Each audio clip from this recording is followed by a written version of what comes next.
Yon mga katotoys, kauwi na natin ngayon, no? Gayon tayo sa hunt at pick-ups, no? And kanina nagmotor tayo. Tapos, duman tayo sa Green Hills para kunin natin mga pick-ups, no? Mga ating mga nakuha, sa ating mga pre-orders. And then, nag-ikot na rin tayo. Pero meron tayong nakuhang konting hunt natin, no? Isa doon sa mga nakuha natin, itong pang-battle namin ni Iya, no? Na si Edward sa Cowboy Bebop, no? Natibubuksan to. Mura na nakuha to, 500 siya, pero actually nakuha ko siya ng 400. I hope nandito yung chase, pero I don't know, baka mamaya isang case binili na may-ari, nakuha niya na yung chase, kaya yung hindi na nabuksan to dahil nga regular na, no? So, isang case kasi ng soda, merong isang laging chase, pero mali mo, dito masabi, no? Sa kanito, mura na to kasi 500 lang. Tapos galing pa siya ng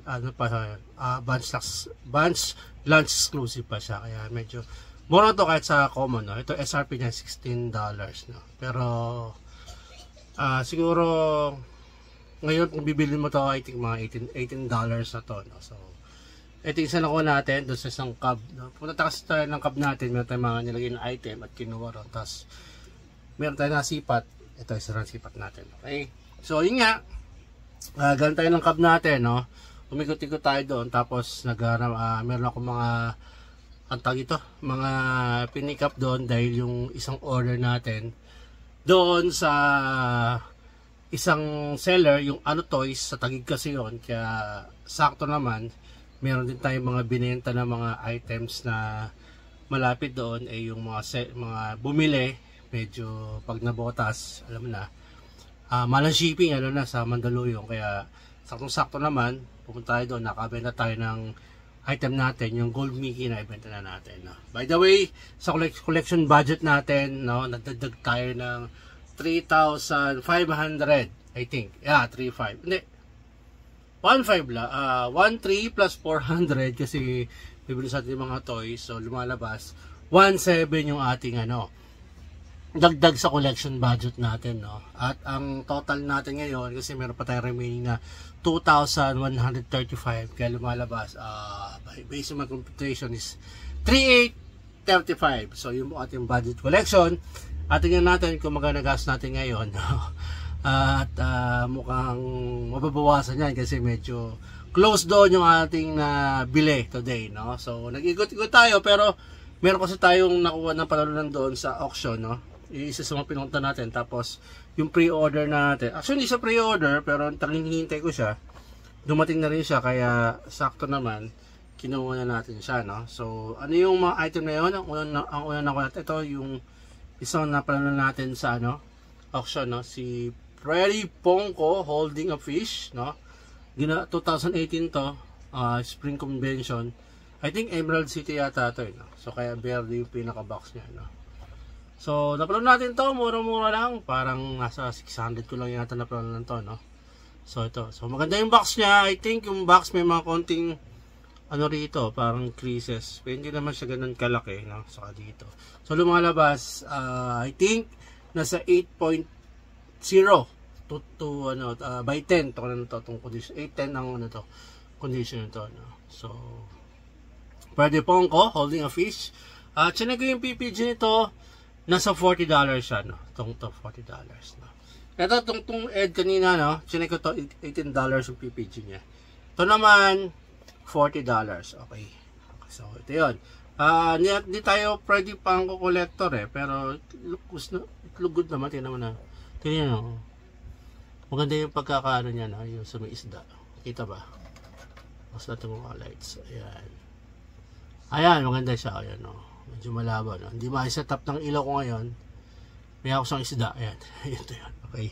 And then, dumating na rin, finally, nagkaroon na rin tayo nakakuha na rin tayo ng bagong X-Men Pop na Storm, no? Yan, wala pa tayo na kasi Glow in the Dark. Yung OG nito, meron tayo noon, pero ito, itong Storm na ito, meron tayo niyan.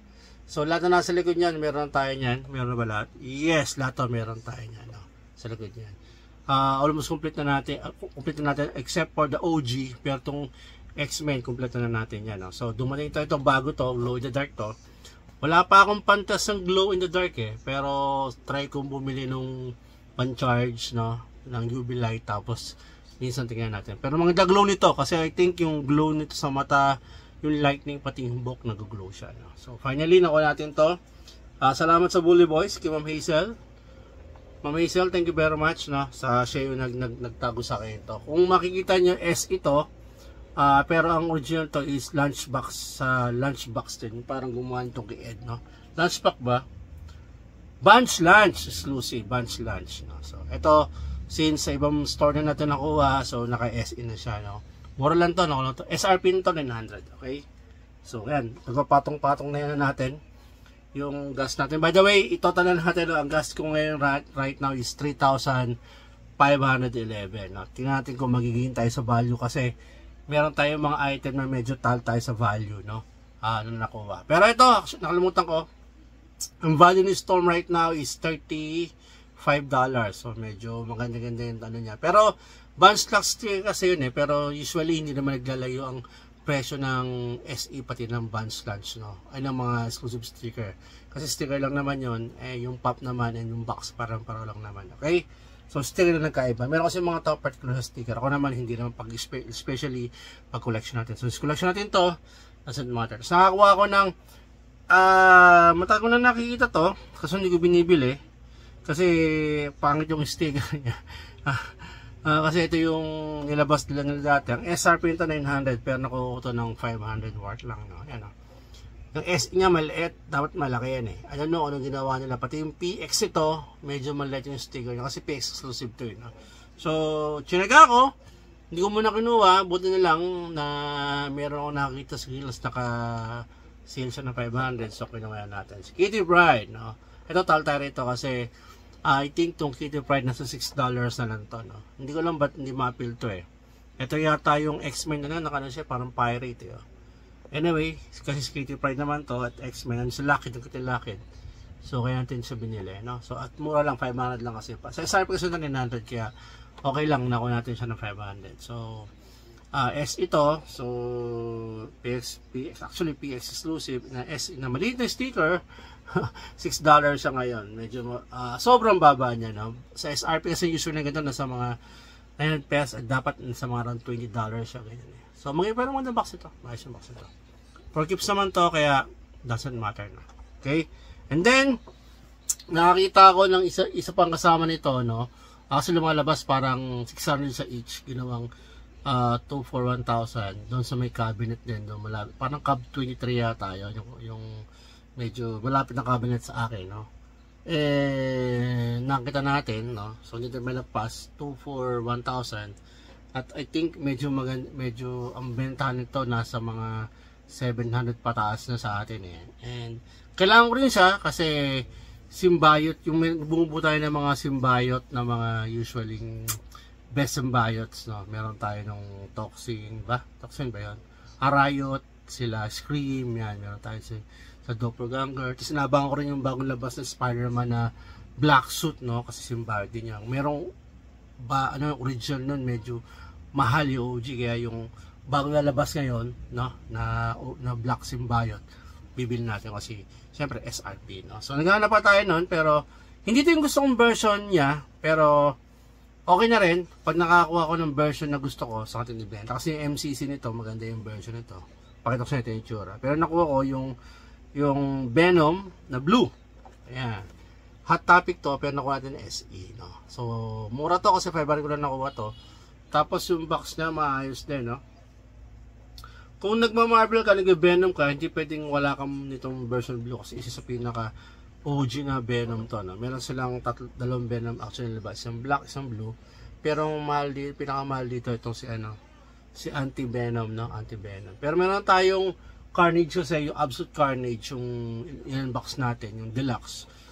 Gusto ko sana yung Venom na Deluxe ng Throne, kaya lang wala, ito na tumating medyo mura, 500, so tinira na natin. So ito, maganda ang presyo nito kasi right now it go for $38 yung sticker niya ng Hot Topic. Pero SE, wala akong nakita. Pero sa eBay, naglalaro ng mga $29 to $30 to $40 din So, more or less para ng presyo. So, lagay rin na sa $38. Maganda yung kanyang box, no? Maganda yung box niya. So, for me, kung grade to, siguro nasa 9 grade. 9.5, no? Maayos. So, finally, nagkaroon na ako nito. Finally, no? So, yun. So, yun ako natin yung mga Funko Pop, saka yung ating Funko Soda. And then, ito yung sasabi sa inyo na isa sa na pinadeliver ko from kasi Taguig para mas mura. Actually may kasama to yung Batman si Batman and Batmobile. Kaya lang hindi akin yun Tapos pinalagay na doon sa cabinet namin. By the way, check and beast our cabinet. Maraming pong toys doon, iba't ibang klase. May Hot Wheels, merong mga Funko Pop, merong mga Funko Soda, merong mga NBA stuff, marami doon yung mga All Stars at mga kung ano pa. Hindi lang Funko, marami kayong makita ng mga minsan wala sa mga stores pero meron doon. Check it out, no? Tingnan niyo yung ano na. Cos Babies meron din, no? Sa Cab 123 Theater Mall, Green Hills, okay? And then ito na nakuha ko, isa sa mga gusto ko, no? Hindi ko mabili dati kasi mahal, buti nag-sale. By Hot Toys to, pero ito yung Cos Baby, no? Yan. Magneto, may magnet talaga to, no? Minsan i-unbox natin to. Kumpletuhin natin, I think, meron itong Professor X, Juggernaut, Wolverine, Cyclops, Storm. So, yun yung mga nakikita ko pero parang gusto ko muna simulan yung mga billings, no? Nagkaroon ako ng Juggernaut dati, pinarregalo ko, pero baka kumuha ulit tayo ng isang Juggernaut, no? Tingnan natin kung makakaulit tayo, no? Pero ito yung ako natin, no? Cos Baby, Magneto. 550, bali lumalabas parang 611 ko nakuha siya kasi doon sa shipping kasama, no? Pero ang naglalaro ito sa eBay ng around, wala kasi sa Habidibi to, pero itong gantong naglalaro siya sa mga around $20 to $30. Siguro ilagay natin sa kitna na lang or siguro pinaka-conservative $20, no? Ito. Ganda niya actually. Siguro pag nakompleto ko siya, bubuyin ko pag i-unbox natin di-display ko. Ang ganda nito. Actually, yung box pa lang niya, maganda na no? Hindi mo na nabubuksan Nagkaroon ako ng mga Cospibis, yung mga Spider-Man, kaya lang dispose din natin kasi parang gusto ko na kumpletuhin yung X-Men. Yung Deadpool, hindi ko masyadong gusto yung Deadpool na nakuha ko, pero baka kumuha tayo ng mga sa Deadpool na marami kasi yung Deadpool na ginawa ng Cosbaby. Pero ito Magneto, si Magneto, ito, ang ganda nito. I think magnetic talaga yung kamay niya kasi parang may magnet yun. May Thanos ako nito, dalawa. I think for sale yung dalawa, nandun sa Cab 1, 2, 3, murang-mura ko nang binibenta yung more than sa 50% off. Okay, so check it out. Okay, so yun lang ko natin. We have total of 2, 4, 6 items na nakuha natin today, no, sa ating mini hunt doon sa Green Hills. And alam nyo naman na medyo hirap pa tayong mag-vlog nung mismong hunt kasi nakakawait kung naka kamay lang or naka selfie stick. So planning to buy na yung naka sa body para lahat na nakikita na nagagamit yung dalawang kamay ko. Soon siguro medyo kapos pa tayo sa budget. Pag medyo nagka-budget tayo, kukuha tayo ng mas magandang sound system. But for now, ganito muna gawin natin and nasa-serve naman it purpose, no? So yung ating ngayon, budget collection, no? By the way, napan nyo guys yung X-Men 97, yung ganda, the best. So, panoorin nyo. Abang-abang ko yan sa Disney Plus, no? Kasi ang ganda nung ginawa nila, yung continuation ng story ng X-Men, nung series na cartoons, no? Dati, nung bata, pinapan ko lagi yun. So, yung dalawang labas na episode, ang ganda.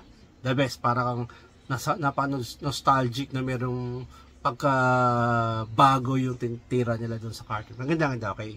So, yun yung, masabi ko doon sa X-Men 97. Nabubuo ko na rin yon. So 3 na lang yata ang kulang ko. 3 na lang ba? Si Cyclops, Bishop, sa Gambit. Tama. Kasi meron na akong Mandarin Prior. Meron na akong Rogue, Jean Grey, saka Magneto. Yung 3 na lang. So pagkumpleto ko na yon. Nice. Buksan natin yan, no? Yung X-Men 97. Pag natapos na episode, buksan natin yan. Okay?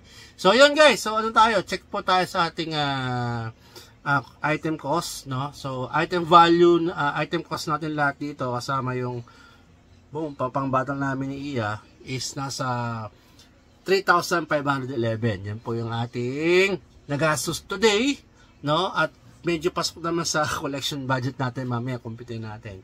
At yung item value ng lahat to, pag tinatal mo sa sa kanilang PPG price or sa market value right now is nasa $160. So lumalabas, pag times mo sa 55, that's 8,800. So gain pa tayo ng 5,285 kung may ibebenta natin ng same price doon sa PPG.